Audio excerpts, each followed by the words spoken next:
خدا کے واسطے رامپور اس معاملے میں بڑا بدنام ہے باہر کی دنیا میں. لوگ مجھ سے کہتے ہیں کہ وہاں تو مزدور بھی بلورے سے نیچے کے لیے تیار نہیں ہے. یہ لوگ مجھ سے کہتے ہیں, ایسا ہی ہے.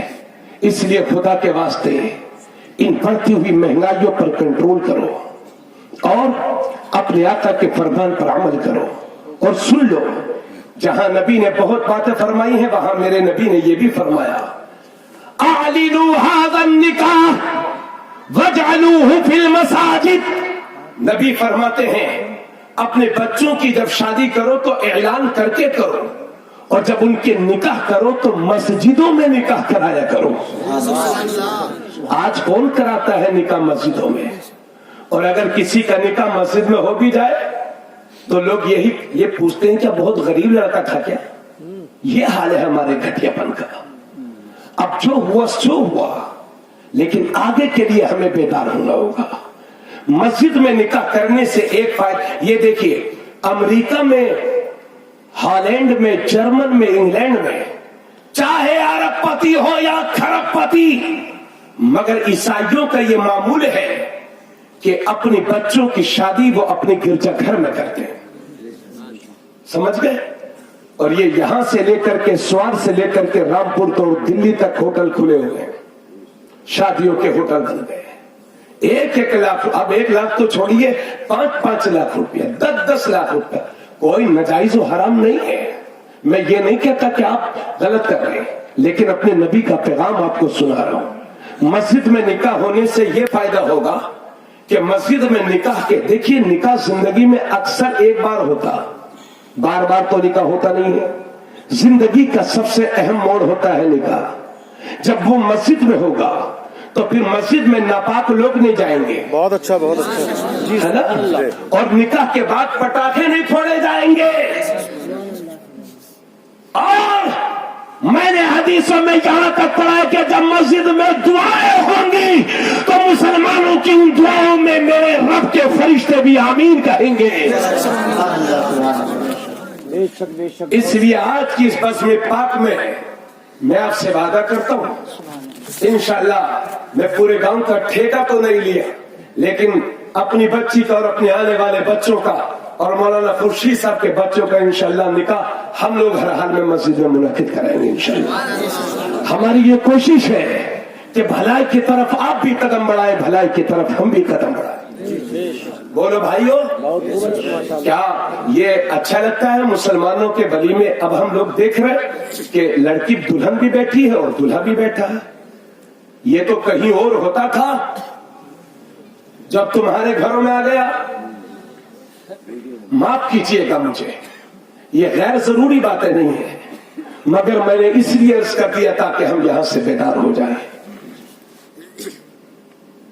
حالات اسی طرح رہے تو آنے والا دور اور بھی مسلمانوں کے لیے نازک ہے, نازک.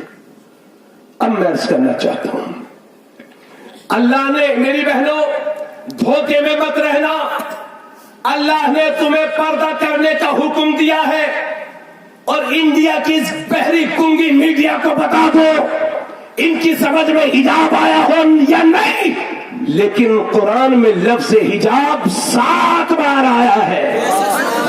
کتنی بار؟ 7 بار حجاب آیا ہے. حجاب کا مطلب ہوتا ہے پردہ. اور یہ بھی سن لو, وہ برقع کہ جسے پہننے کے بعد عورت کے بدن کے اعضاء کی بناوٹ معلوم ہوتی ہو, ایسا پردہ شریعت کو منظور نہیں ہے نہ. اور یہ بھی یاد رہے کہ اللہ نے پورے قرآن میں کہیں برقع نہیں فرمایا, نہ حدیث میں کہیں برقع آیا ہے, بلکہ پردہ آیا ہے. اللہ نے اپنے نبی سے فرمایا, یا ایھا النبی قل لازواجک وبناتک ونساء المؤمنین یدنین علیہن من جلابیبہن ذلک ادنی ان یعرفن فلا یؤذین وکان اللہ غفورا رحیما. اللہ نے فرمایا یا ایھا النبی, اے نبی, قل لازواجک, اپنی بیویوں سے کہہ دو. اللہ نے, سنیے, اللہ تھوڑا غور سے سنیے بھائیو, तकरीर सुनना आसान होता है लेकिन करना बड़ा मुश्किल होता है। अब अगर कल को मुझसे कोई कहेगा कि आप तकरीर कर दो, आपको ये दिया जाएगा वो दिया जाएगा, मैं हाथ खड़े कर दूंगा कि नहीं। उसके लिए हमें अपने आप को तैयार रखना पड़ता है। 2-2 घंटे, 2.5-2.5, 3-3 घंटे, 1.5-1.5 घंटा तकरीर करना बहुत आसान काम नहीं होता।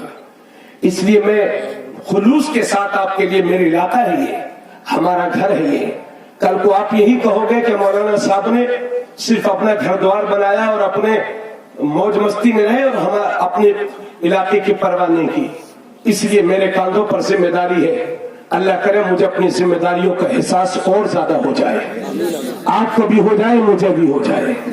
तो इसलिए अल्लाह ने अपने नबी को हुक्म दिया कि अपनी बीवियों से कह दो, क्योंकि कभी कभी ऐसा होता है कि इमाम साहब कहते हैं औरतें पर्दा करें और इमाम साहब की, मौलाना साहब की बीवियां फिर बाजार में खुद टहल घूम रही हैं। तो लोग यही तो कहते हैं मौलवी साहब, इमाम साहब, कारी साहब अपनी औरतों को पर्दे में रखते नहीं, हमें हुक्म दे रहे हैं पर्दे में रहें। कोई जाहिल इस तरह से कह सकता था, इसलिए अल्लाह ने फरमाया ए नबी पहले आप अपनी बीवियों से कह दो, फिर अपनी बेटियों से कह दो, फिर मुसलमानों की औरतों से कह दो कि अगर किसी जरूरत से बाहर निकला करे तो अपने चेहरों पर चादर डाल लिया करें। जोर से बोलिए सुभान अल्लाह। और सिर्फ इतना नहीं है कि चेहरों पर चादर डाल लो और उसके बाद चाहे जहां देखो, ऐसा होता है। यानी बुर्का तो पहनी हुई है मगर नजर इधर से उधर भटक रही है। कितने टीकाधारियों के साथ हमने बुर्का पहनी हुई बेटियां भागती हुई देखी है। इसलिए होश में आ जाओ मुसलमानों। अल्लाह ने जहां पर्दा करने का हुक्म दिया वहां यह भी हुक्म दिया है। सूरह नूर आयत नंबर 31 में अल्लाह ने इन औरतों को नजरें नीचे रखने का हुक्म दिया और सूरह नूर आयत नंबर 30 में अल्लाह ने इन मर्दों को नजरें नीचे रखने का हुक्म दिया। सूरह नूर आयत नंबर 31 सुन लो। अल्लाह फरमाता है वकुल्लिल मुमिनात यग़ुद्दन मिन अबसारिहिन्ना वयहफ़ज़न फुरूजहुन्ना वला युब्दीन ज़ीनतहुन्ना इल्ला मा ज़हरा मिन्हा वलयज़रिबन बिख़ुमुरिहिन्ना अला जुयूबिहिन्न। अल्लाह फरमाता है ए नबी, हजरत ओ हजरत, अरे बंद कर दो यार, कोई बात नहीं, बाद में देख लीजिए मोबाइल। हाँ, अल्लाह ने इन औरतों से फरमाया, मेरी बहनों सुन लेना आप भी, अल्लाह ने फरमाया ए नबी आप इन औरतों से कह दो, मुसलमान औरतों से कह दो कि अपनी निगाहों को नीचे रखा करें और अपनी शर्मगाहों की हिफाजत किया करें और अपने मेकअप को जाहिर ना करें मगर जितना खुद जाहिर हो, जैसे हाथ पैर, इसका पर्दा नहीं होता। वलयज़रिबन बिख़ुमुरिहिन्ना अला जुयूबिहिन्न, और अपने गले में दुपट्टे डाल लिया करें। ये मेरे रब ने इन औरतों को हुक्म दिया। अल्लाह ने नजरें नीचे रखने का, तब बात समझ में आ रही है आप लोगों के, है ना। अल्लाह ने इन औरतों को नजरें नीचे रखने का हुक्म दिया क्योंकि जिना की पहली सीढ़ी है बदनिगाही। जिना इंसान जब भी करता है जब पहले आंख से आंख मिलती है, इसलिए अल्लाह ने इस बदनजरी पर कंट्रोल करने का हुक्म दिया क्योंकि इंसान की पहले नजर भटकती है और जब नजर भटकती है तो दिल में खटक पैदा होती है और जब दिल में खटक पैदा होती है तो सोच जन्म लेती है और जब सोच जन्म लेती है तो शहवत का गलबा होता है और जब शहवत का गलबा होता है तो इरादे जन्म लेते हैं और जब इरादे जन्म लेते हैं तो इंसान का ये कदम जिना की तरफ बढ़ता है, जिना की तरफ उठता है। रसूलुल्लाह फरमाते हैं हीना यज़री ज़ानी ला यज़री वहुवा मोमिन, जानी जिस वक्त जिना करता है वो मोमिन नहीं रह जाता, यानी मोमिन की सिफात से महरूम हो जाता है। याद रखो भूखा पूरा रात के सुन्नी मुसलमानों, याद रखो जिना से नस्ब खराब होते हैं, जिना से खानदान खराब होते हैं, जिना से नस्लें बिगड़ती है। इसलिए जिना पर कंट्रोल करो और धोखे में मत रहना। ये मेरे नबी फरमाते हैं, ये उलमा ने फरमाया कि जिना एक कर्ज है, कर्ज। अगर किसी ने किसी की बहन बेटी के साथ जिना किया है तो मुमकिन है कि उसकी बहन बेटी के साथ इस कर्ज को चुकाया जाए। नारे रिसाला, खुदा जो पैगाम देना चाहिए मुफ्ती साहब वो पैगाम दे रहे हैं। नारे तकबीर, नारे रिसाला, मज़हबे इस्लाम, मसलके आला हजरत अल्लामा तबरेज़ आलम कादरी साहिब क़िबला। माशाअल्लाह माशाअल्लाह, बहुत खूब भाई। इसलिए अगर अपनी बेटियों की इज्जतें महफूज चाहते हो, बेशक बहुत अच्छे। अपनी बीवियों की इज्जतें महफूज चाहते हो, अपनी बहनों की इज्जतें महफूज चाहते हो, तो किसी की बहन बेटी के साथ ये बुरा अमल मत करना।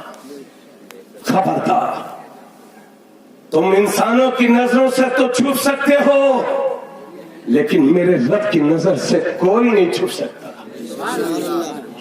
मौला अली फरमाते हैं जानी के रिस्क में कमी आ जाती है, इसलिए जिना जो बढ़ रहा है, पता चलता है कि मुसलमानों की लड़की अब उसके साथ चली गई, अब उसके साथ चली गई, अब उसके फला कुमार के साथ, और अब उसके मुर्रे के साथ, और अब ये मत समझना कि उसकी बेटी गई है। अगर कौम की एक बेटी भी गई है तो पूरी कौम की इज्जत पर दाग लगा है। इसलिए कि तुम्हारी बेटी सिर्फ वो नहीं है जो तुम्हारे घर में पैदा हुई है, बल्कि हर कलमा पढ़ने वाली बेटी तुम्हारी बेटी है, हमारी बेटी है ना। हाँ, अब इतना कहने के बाद जरा एक और बात सुन लीजिए। आप ये मत सोचिएगा कि सिर्फ औरतें पर्दा करेंगी। अल्लाह ने इन मर्दों को भी नजरें नीची रखने का हुक्म दिया जी। और आयत नंबर 31 में औरतों से कहा कि नजरें नीची रखें, और आयत नंबर 30 में इन मर्दों से कहा नजरों को नीची रखें। अल्लाह ने फरमाया वकुल्लिल मुमिनीन यगुद्दू मिन अबसारिहिम व यहफज़ू फुरूजहुम। अल्लाह ने फरमाया ए नबी, इन मुसलमान मर्दों से कह दो कि अपनी निगाहों को नीची रखा करें। ये मतलब नहीं है कि स्वार जाइए तो बासपुर जाइए तो नीचे नीचे देख के जाइए। मतलब यह है कि वहां ना देखो जहां देखना जायज ना हो, यानी किसी अजनबी औरत की तरफ मत देखो। मगर अब तो जेब में 2 रुपया आए साहब, लोगों की बोलियां बदल गई। अब तो जो करोड़पति होते हैं वो ये कहते हैं ये पर्दा तो मुल्ला मौलवियों के घर में होता है, बाकी दिल अच्छा होना चाहिए, नजर का पर्दा नहीं होता, ऐसे ही बोलते हैं ना।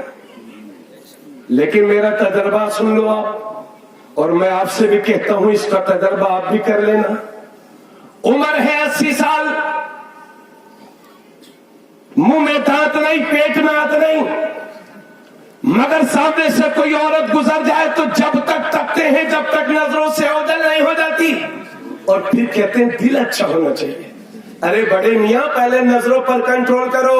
जी जी, पहले दिल नहीं भटकता है, पहले नजर भटकती है, तब जाके दिल भटकता है। इसलिए इन नजरों पर कंट्रोल करने का हुक्म मेरे रब ने तुम्हें दिया है, आप सबको दिया है। और मौला अली एक बार, तवज्जो सुनिएगा, मौला अली एक बार मेरे नबी के साथ में है।